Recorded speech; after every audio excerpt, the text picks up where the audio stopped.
నా ఆశ కాదయ్యా, నా ఇష్టం కాదయ్యా, అది నీ ఇష్టమే జరగాలని నువ్వు కోరుకుంటే ఆలస్యం చేస్తాడు ఆయన. ఆలస్యం కావడానికి కారణం ఏంటో తెలుసా? నీ చిత్తం వేడుకుంటున్నా. ఒకరి చిత్తము అది దైవనీతికి వ్యతిరేకంగా ఉంది కనుకనే జరగట్లేదు.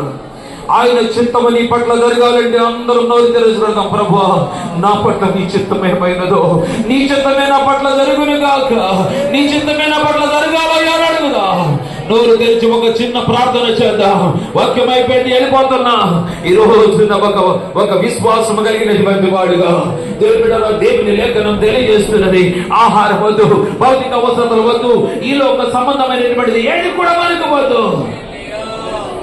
మన పితోడైనటువంటి అబ్రహాము వలె గుడారములు ఉంటూ పునాదులు కలిగినటువంటి పట్టణం కొరకు ఎదురు చూస్తున్నాడు. ప్రభువా అక్కడ నాకు చోటు ఉంటే చాలు, అక్కడ నేను చేరుకుంటే చాలయ్యా, అక్కడ నీ సన్నిధిలో ఉంటే చాలయ్యా, దినమెల్లయ్యూ నిన్ను చూస్తూ బతికిపోతానయ్యా అని ఆశ దేవుని బిడ్డారా.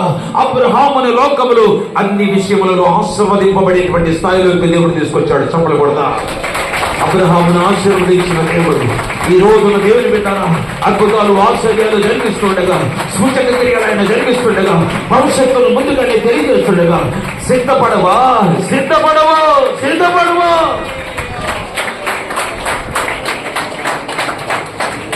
ప్రైజ్ ది లార్డ్, హల్లెలూయా, స్తోత్రం స్తోత్రం, గ్లోరీ, హల్లెలూయా హల్లెలూయా హల్లెలూయా హల్లెలూయా. యేసయ్యా నీకే స్తోత్రం ప్రభు. నీ మాట వింటానయ్యా, ఇంతకాలంగా నాతో మాట్లాడుతున్నావయ్యా, వింటున్నటువంటి వాక్యం కోసం బ్రతుకుతానయ్యా, వాక్యానుసారంగా జీవిస్తానయ్యా, భక్తి విశ్వాసాలు నా జీవితంలో పెంపొందింపజేసుకుంటానయ్యా. తల్లడిల్లిపోనయ్యా. శక్తినిచ్చేటువంటి దేవుడు, బలం ఇచ్చేటువంటి దేవుడు ప్రభు. నీ మాటలు బలం ఉందయ్యా, నీ మాటలో ఆశీర్వాదం ఉందయ్యా, నీ మాటలో పరిశుద్ధత ఉన్నదయ్యా, నీ మాటలో జీవం ఉందయ్యా. ఎండిపోయిన ఎడారి బ్రతుకులంటే నా బ్రతుకు, ఎండిపోయిన మొద్దులంటే నా బ్రతుకు చిగురింపజేసి మహావృక్షంగా చేయగలిగినటువంటి దేవుడవయ్యా. నీ చిత్తమే నా పట్ల జరగాలి. నేను అనుకున్న దాని ప్రకారంగా రోజు రోజుకి నేను బలహీనపడిపోతున్నాను. నీ చిత్తమే నా పట్ల జరగాలని అందరూ కూడా భక్త కంటంగా ఒక్కసారి యేసయ్యా నీ చిత్తము నా పట్ల జరగాలని అడుగుదా. బిగ్గరగా చప్పట్లు కొడుతూ విశ్వాసం కలిగినటువంటి వారమని నాతో మాట్లాడుతూ స్తోత్రాలయ్యా, నీకు వందనాలు వేస్తాయా. మమ్మల్ని దాటిపోయేటువంటి వాడు ఈ రోజు మీ దైవజనుడిని నలుగు మంది నాతో మాట్లాడా. ఈ వాక్యం ప్రకారంగా జీవిస్తానయ్యా. రోషం కలిగినటువంటి వాడిగా బ్రతుకుతాను. ఒక బలమైన సాక్షిగా నీ ఎదురు నిలబడతాను. నీవు నాకు ఇచ్చిన తలాంతు ప్రభువా. యేసయ్యా నీ యందు నీ మాట నమ్మి దాని యందు విశ్వాసం ఉంచితే మీరు జరిగించిన కార్యాలు జరిగిస్తామని, అంతకంటే ఎక్కువ కార్యాలు జరిగిస్తానని చెప్పిన దేవుడు ఈ రోజు నుంచి ఒక సాక్షిగా జీవిస్తానయ్యా. నీ బలము చేత నింపబడుతానయ్యా. నీ వాక్యాన్ని చేతబట్టుకొని ఈ రోజు నుంచి ముందుకు సాగుతున్నా. ప్రతి అంధకార శక్తులను అడిపివేస్తాను.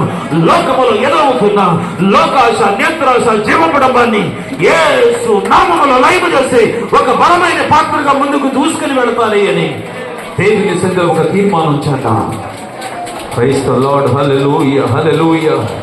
అట్టి స్థితిలో ఆత్మదేవుడు మనందరూ కూడా బలపరిచి నడిపించనుగా. కలిగిన మా తండ్రి, జీవము కలిగిన యేసయ్య, జాలి చూపించే ఆత్మదేవ మీకు స్తోత్రాలు చెల్లిస్తున్నాను.